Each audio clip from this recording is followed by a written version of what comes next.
Welcome to Blue Talks.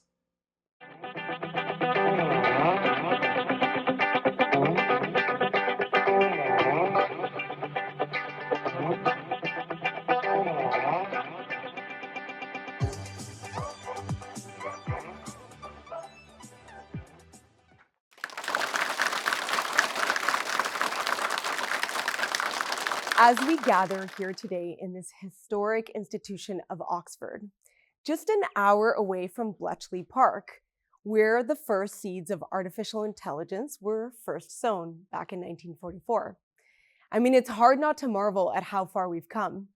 I mean, can you imagine Alan Turing sitting there with his punch cards thinking to himself, I know in the future, people are going to argue with their smart fridges about the right temperature for kale, that his work is going to lead to that. I mean, here we are in a world where AI is our new roommate, and we still don't know who takes out the trash. So today, we're not going to be speaking about binary code and algorithms. We're actually going to be speaking about what it means to be human in this day and age, and what we're being asked to evolve in the mirror that is AI. So the skills that we'll need, we'll talk about intuition, emotional intelligence, and energetic mastery, which these are not just buzzwords of what we need to learn, but they are basically what currently differentiates us from our silicone counterparts. I mean, at least for now, because we never know. So today, but before we start and dive deep into this journey of how we're going to need to become more aware, sharpen our awareness, cultivate discernment, and really step into what it means to be collective evolutionary humans, let me share with you where this journey began for me and what's brought me here to be here in front of you today. So picture this. It's 1992 and I'm 9 years old. I'm sitting in the most private think tank known to mankind. Or if you're a parent, in the one place in the house where you can find some privacy. Yes, you guessed it. It's the bathroom. So I was sitting there and there I had an epiphany that would forever change the course of my life. I asked myself, why am I here?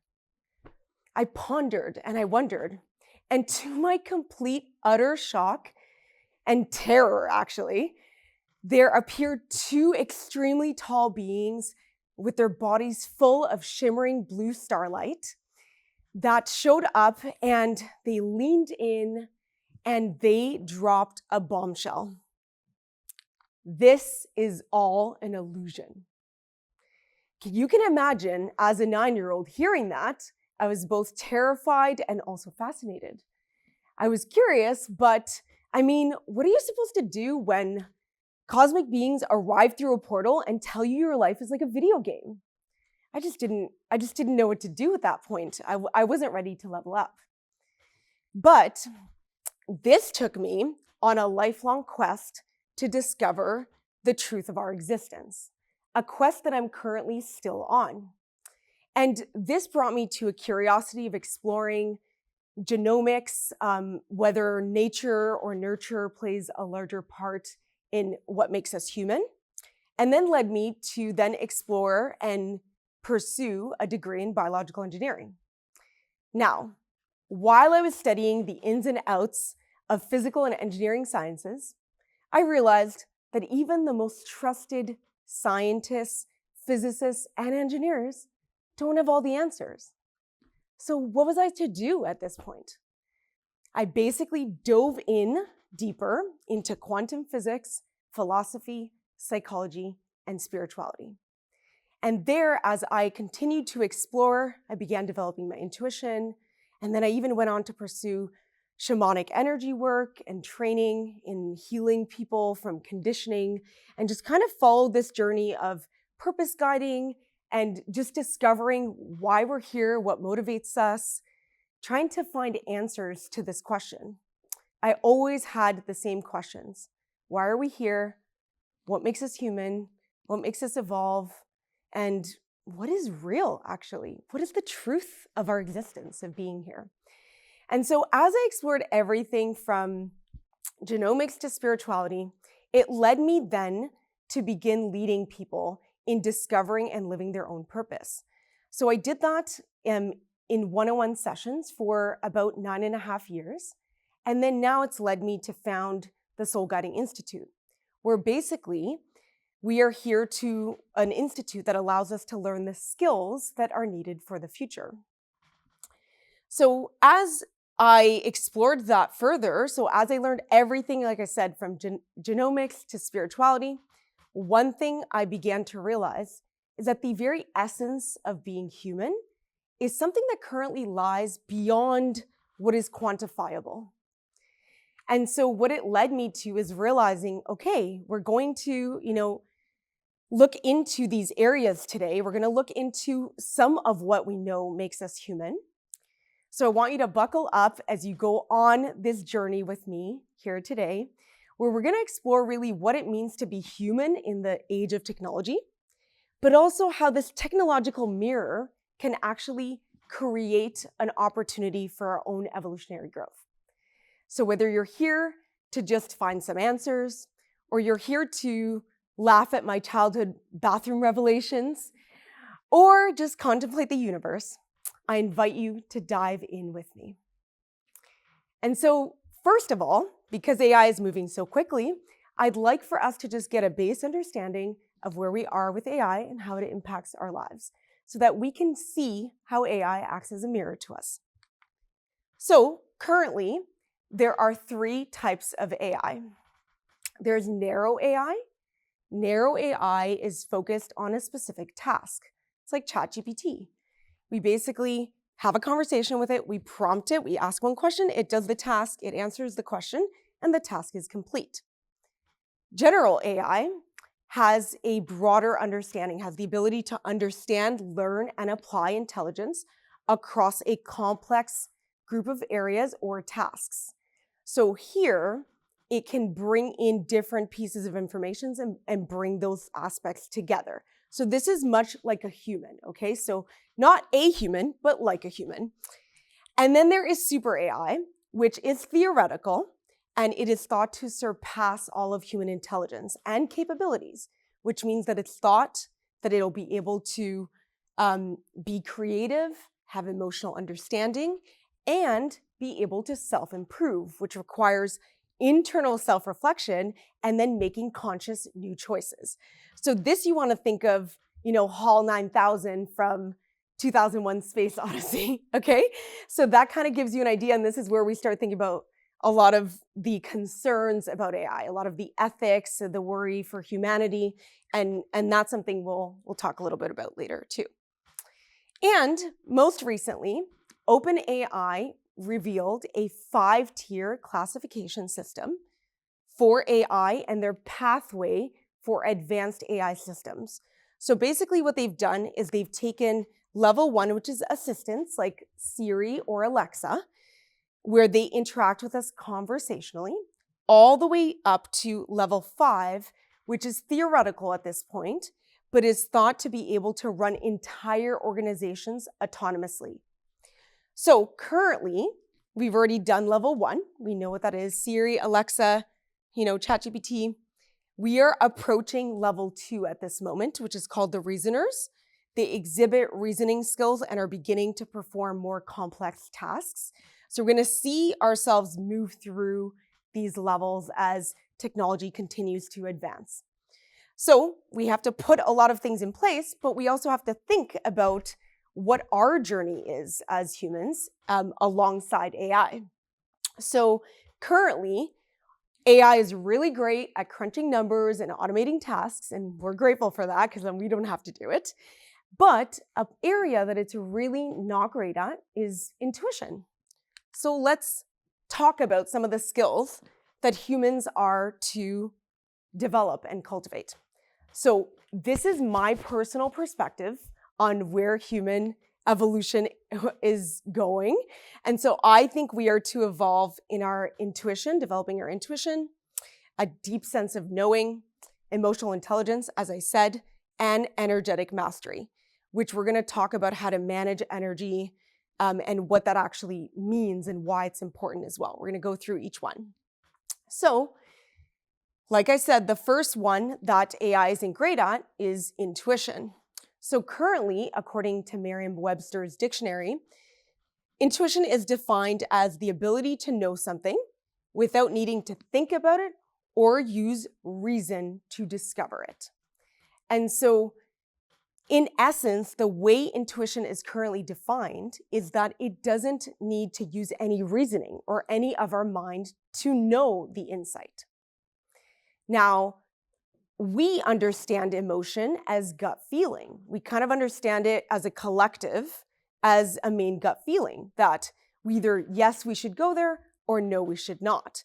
And so here, intuitives will define it as clairsentience, clairaudience, claircognizance, clairalience, or clairgustance, which are different ways for us to receive the information. They're talking about the sensory abilities that we receive it through.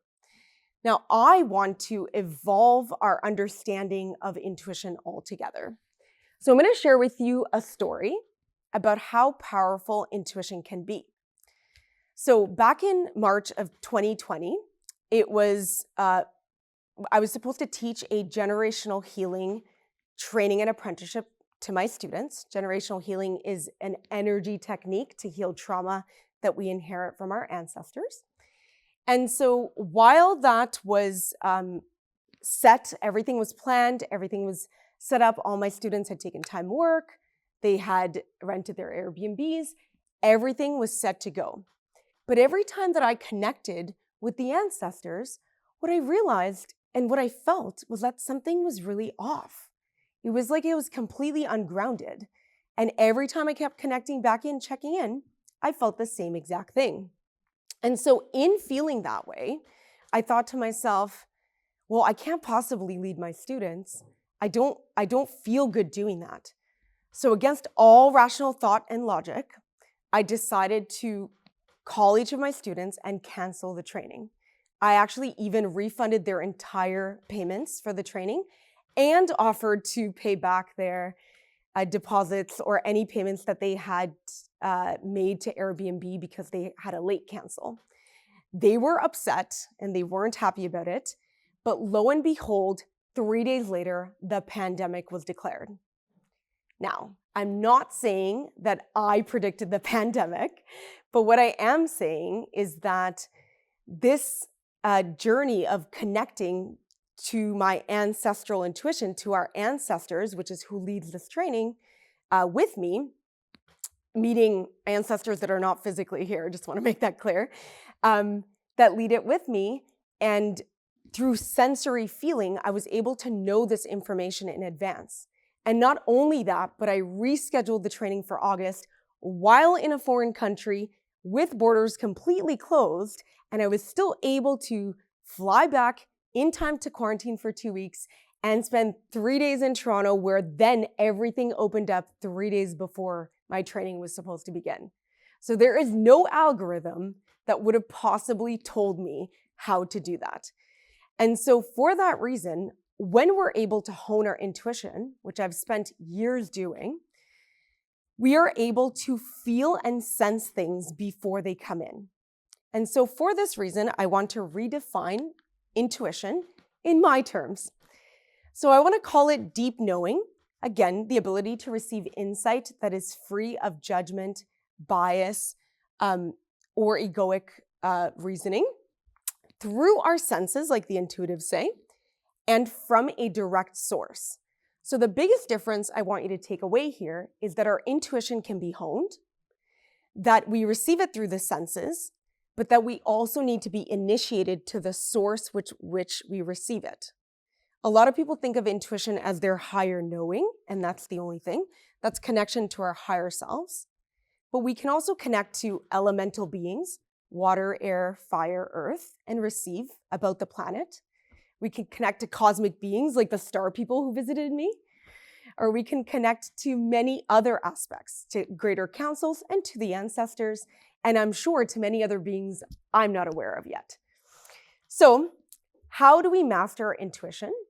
Of course, there's lots of ways to learn that, But the main thing is that we need to ground our energy, clear our minds, and do the work of excavating our biases.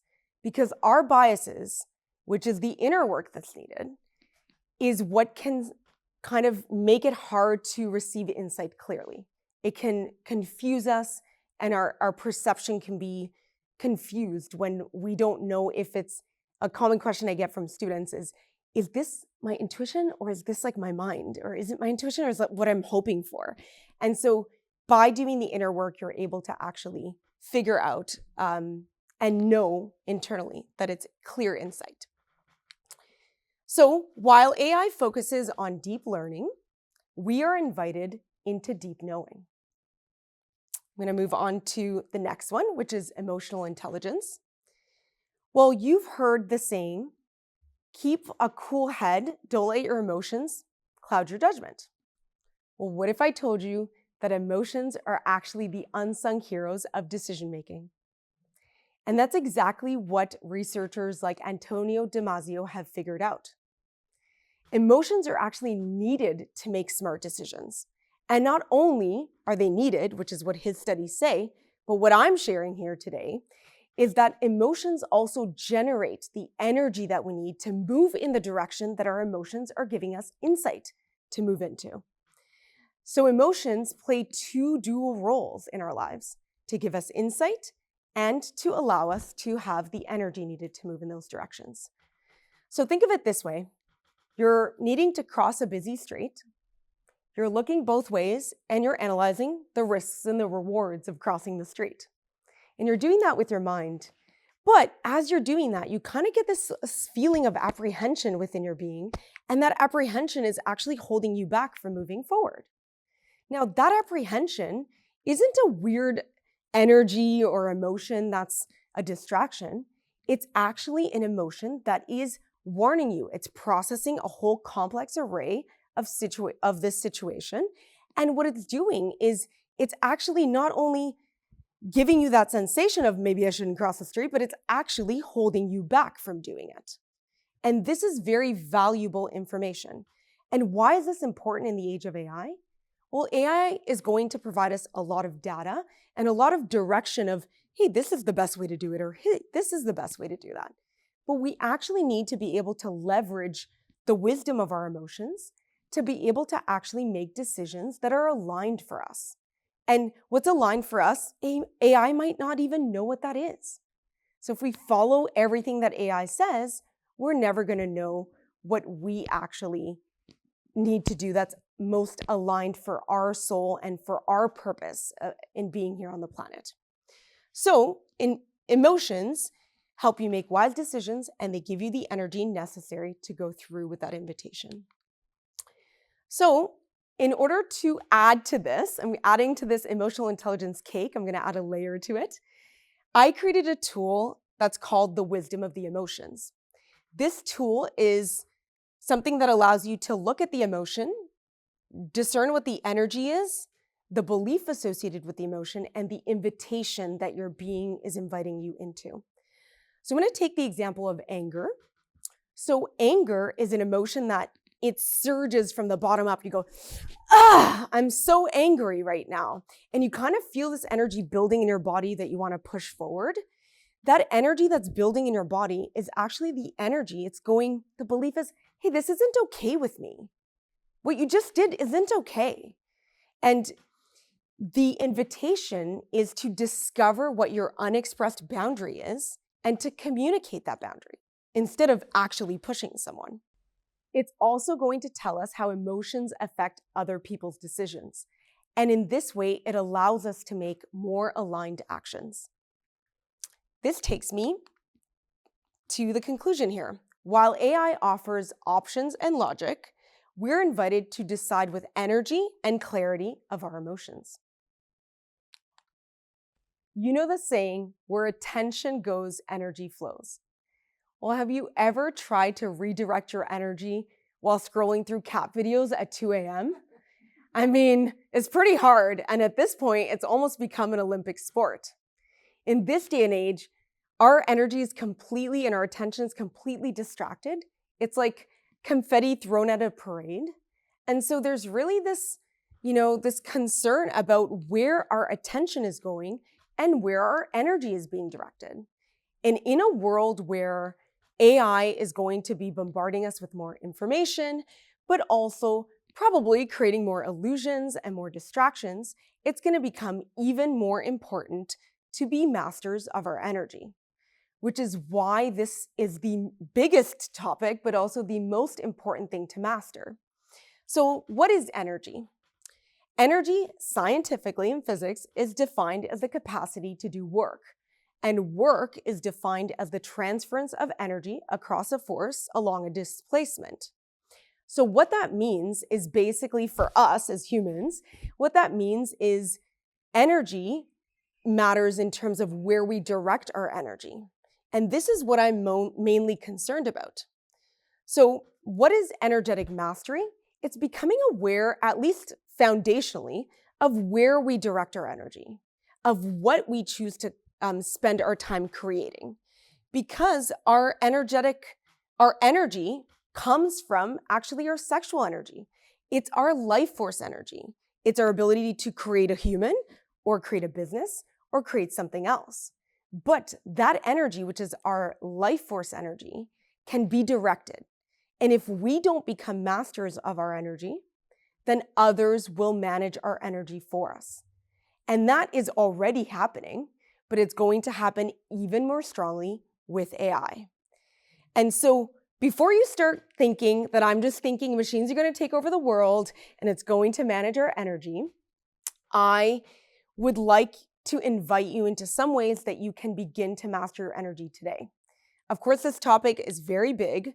So there's a lot of subtle energies and layers of energies that you can learn how to hone. But for now, all I invite you to do is to notice where you direct your energy. What do you give your attention to? Where do you spend your time? How do you spend it? What do you let influence how you spend your time or what you think is worthy to spend time on? I invite you to slow down and to reflect. In a world that's speeding up, I invite you to slow down and notice, what are your soul-guided insights? Where can you create grounded centeredness so that you can be the architect of your life instead of having AI influence and direct all your thoughts and decisions and your creative ability? Because that is one of the things that we're here to do, is to be able to manifest and create in the physical realm. And so I want you to choose consciously. So while AI distracts us, we are invited to create intentionally. So while the world has been thinking about how to make AI have human capabilities, and I've been wondering what makes us human, and it's been keeping me up at night. I don't know if this is something you've been wondering about also. AI is going to act as a mirror for us. It's going to show us both the good and bad of us. It's going to reflect to us who we are. And to go on this journey of discovering what it means to be human is kind of going to be like a group therapy session for the world. It's going to get messy. We might need to come up with different words to describe our experiences, maybe collective existential crises. I don't know. Or maybe we're going to come up with other words to describe when AI does something creepily human, like forget the keys. So here, in a world where AI is our mirror, we are consciousness experiencing ourselves through the lens of AI. So I'm inviting you here to evolve in conscious ways, because as you do, sentient AI will evolve with us. We are here to integrate. So the same things that we fear about AI, unchecked power, war, and an uprising, is actually the same things we fear about ourselves. So what keeps us up at night is actually our own inner turmoil, which is why it's important for us to do this inner work. Because what I believe is as AI acts as a mirror, it's actually going to reflect back to us who we are as a collective being. And so here we have this invitation to choose to consciously evolve. Because if we can do this well, maybe we can create actually the best versions of ourselves. Thank you.